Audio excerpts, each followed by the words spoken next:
A pension plan is a retirement plan that requires an employer to make contributions in the pool of funds set aside for a worker's future benefit. It is invested on the employee's behalf and the earnings on the investments. In the Philippines, we had two agencies that provides Filipino pension, the GSIS and SSS. First, what is SSS? The Philippine Society Security System, or SSS, is the social insurance program for employees in the Philippines.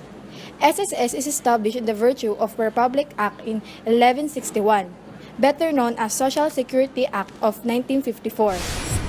Now we're back. Let's talk about GSIS. The Government Service Insurance System, or GSIS, is a government-owned and controlled corporation of the Philippines. It was created by Commonwealth Act No. 186 passed on November 14, 1936.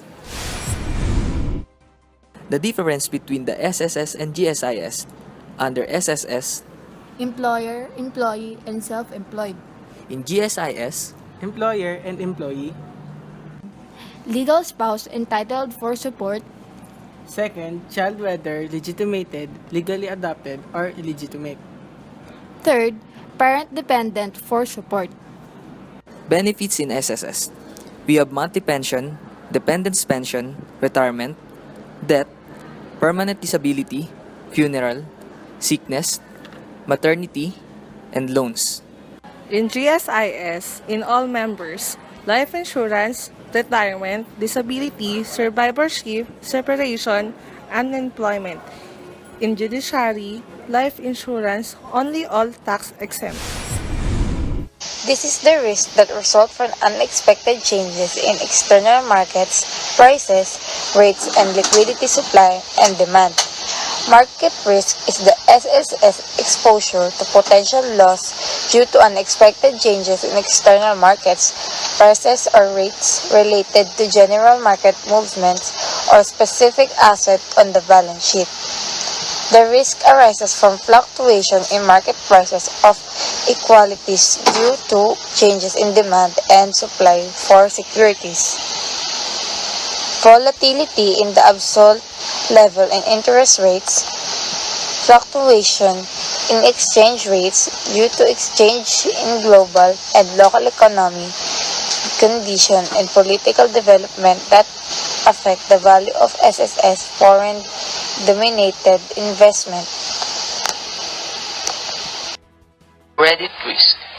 This refers to the risk of a loss arising from failure of SSS counterparty to perform contractual obligations in a timely manner.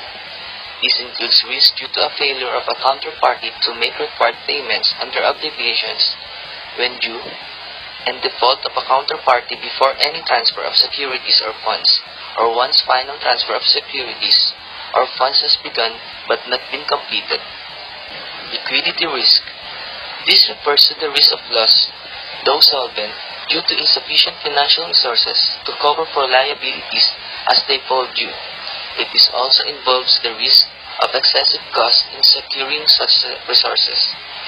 These risks also refer anticipated changes in liquidity, supply and demand that may affect the organization through untimely sale of assets, inability to meet contractual obligations or default, and asset liquidity or the risk of loss arising from inability to realize the value of assets without significant reduction in price due to bad market conditions.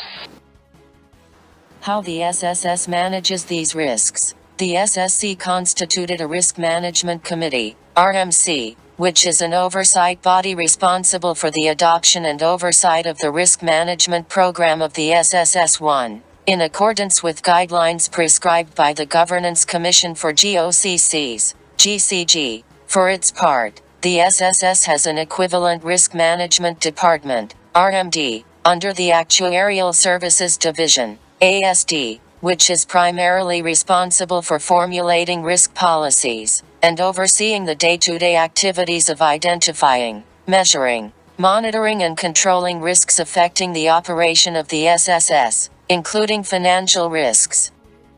To specifically manage each risk group, the SSS has undertaken the following.